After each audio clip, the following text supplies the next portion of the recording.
आखिर क्यों आई थी महाभारत में श्री राम की वानर सेना? युद्ध में किसका साथ दिया वानर सेना ने? और क्या हुआ तब जब वानर सेना का हुआ पांडवों से सामना? स्वयं श्री कृष्ण भी चौंक उठे जब उन्होंने वानरों को युद्ध भूमि पर आते देखा। श्री कृष्ण जानते थे कि वानरों को हराना पांडवों के बस की बात नहीं, क्योंकि ये वही सेना थी जिसने रावण जैसे प्रचंड राक्षस की मायावी सेना तक को हरा दिया था। ये बात तो हम सब जानते हैं कि प्रभु श्री राम के आशीर्वाद से हनुमान जी चिरंजीवी हो गए और उन्होंने अर्जुन के पताके पर विराजमान हो महाभारत में अपनी उपस्थिति दर्ज करवाई। लेकिन शायद आप ये बात जानकर चौंक जाएंगे कि हनुमान जी एकमात्र वानर चिरंजीवी नहीं थे जो महाभारत में आए। उनके अलावा भी श्री राम ने अनेकों वानरों को चिरंजीवी होने का आशीर्वाद दिया और उन सभी ने भी महाभारत में अपनी महत्वपूर्ण भूमिका निभाई थी।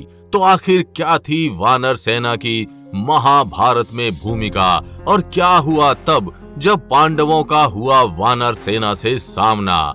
आज हम आपको बताएंगे, तो वीडियो को अंत तक जरूर देखिएगा। लेकिन वीडियो शुरू करने से पहले जय श्री कृष्ण कमेंट करना बिल्कुल भी मत भूलिएगा। भगवान श्री कृष्ण की कृपा आपके घर परिवार पर सदैव बनी रहेगी। काला जादू हो या शनि की 7.5 होंगे हर कष्ट दूर, आएगी जीवन में तरक्की।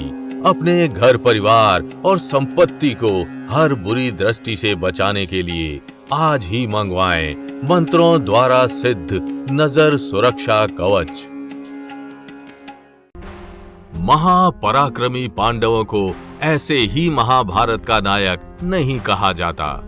धर्म स्थापना के लिए उन्होंने न सिर्फ कौरवों से बल्कि अनेकों अन्य समूहों से भी युद्ध किया। महाभारत की कहानी में इनके वानरों से भी युद्ध का जिक्र किया गया है। महाभारत के सभा पर्व के 31वें अध्याय में श्लोक 1 से 23 के बीच में हमें इस प्रकार की एक घटना का वर्णन मिलता है। कहानी युधिष्ठिर के राजसूय यज्ञ से शुरू होती है। महाराज युधिष्ठिर राजसूय यज्ञ की तैयारी बड़े जोरों शोरों से कर रहे थे, लेकिन उनके लिए यह जरूरी था कि यज्ञ से पहले भारतवर्ष के सभी राजा उनका आधिपत्य स्वीकार कर लें, क्योंकि जब तक सभी राजा युधिष्ठिर के नियंत्रण में नहीं आ जाते, उनका राजसूय यज्ञ सफल नहीं हो पाता।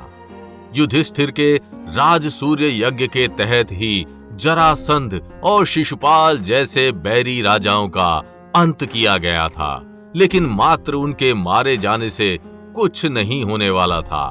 राजसूय यज्ञ की सफलता के लिए युधिष्ठिर को संपूर्ण भारतवर्ष का सम्राट बनना था।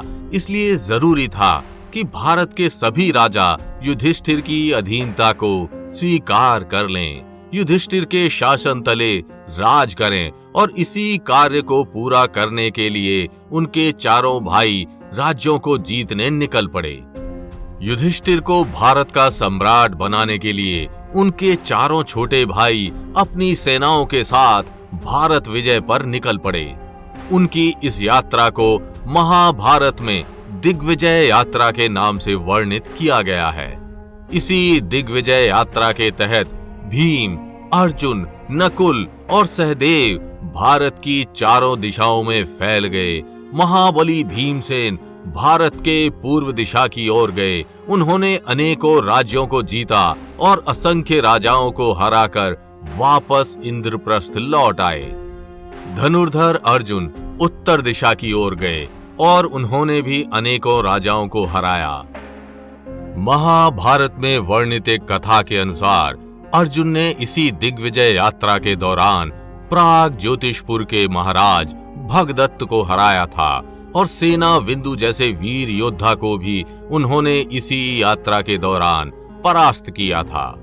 वहीं दूसरी ओर नकुल पश्चिम दिशा की ओर गए, जहां उन्होंने यवन समेत अनेकों राज्यों को जीता और द्वारका में श्री कृष्ण ने स्नेह पूर्वक युधिष्ठिर की अधीनता स्वीकार कर ली।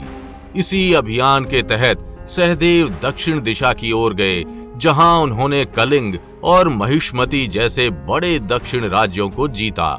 लेकिन जैसे ही वे किष्किंधा पहुंचे, वे वहां की प्रसिद्ध वानर सेना को देख कांप गए, क्योंकि उन्होंने ऐसे वानर पहले कभी नहीं देखे थे। महाभारत में वर्णित एक प्रसिद्ध कथा के अनुसार दक्षिण में अपनी दिग्विजय यात्रा के दौरान किष्किंधा की गुफा में सहदेव का वानरों से सामना हुआ था। सहदेव को सामने से आता देख किष्किंधा के 2 रक्षक वानर सहदेव पर टूट पड़े। वो वानर कद काठी में बहुत बड़े थे तथा उनका वजन भी सामान्य से अधिक था। उन दोनों वानरों ने सहदेव से बड़ा ही गंभीर मल्ल युद्ध किया।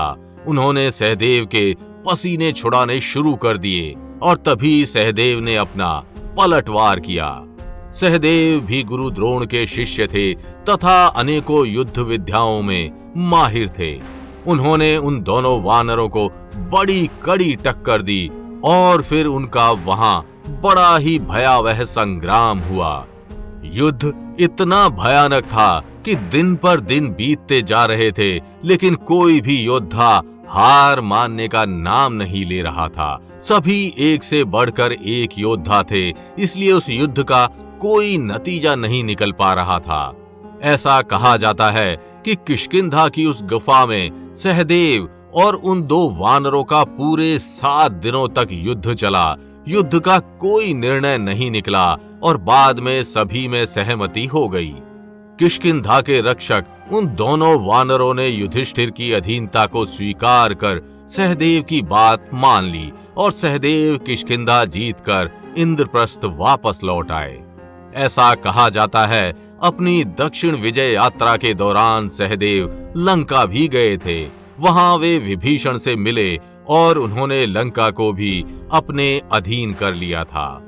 लेकिन उन्होंने किष्किंधा में जिन 2 वानरों को हराया था वो कोई साधारण वानर नहीं थे। वे द्विविद और मैंद नामक रामायणकालीन वानर थे जो आपस में सगे भाई थे। द्विविद और मैंद नामक इन दोनों भाइयों ने रामायण में श्री राम की वानर सेना में बड़ी अहम भूमिका निभाई थी। द्विविद और मैंद ये 2 वीर वानर भाई रामायण में वानर राज सुग्रीव के मंत्री थे और बड़े ही शक्तिशाली वानर थे। ऐसा माना जाता है कि इनमें 10,000 वानरों का बल था तथा इनके बारे में ये भी कहा जाता है कि ये हनुमान जी की तरह ही रामायण काल के बाद भी जिंदा रहे। सुग्रीव और अंगद के बाद इन्हीं वानर भाइयों ने किष्किंधा की जिम्मेदारी संभाली। द्वापर युग में ये किष्किंधा के रक्षक के रूप में जाने जाते थे। तो क्या आप इन वानर भाइयों के बारे में जानते थे? हमें कमेंट करके जरूर बताइएगा और अगर वीडियो अच्छी लगी हो तो इसे लाइक व शेयर कर चैनल को सब्सक्राइब करना बिल्कुल भी मत भूलिएगा।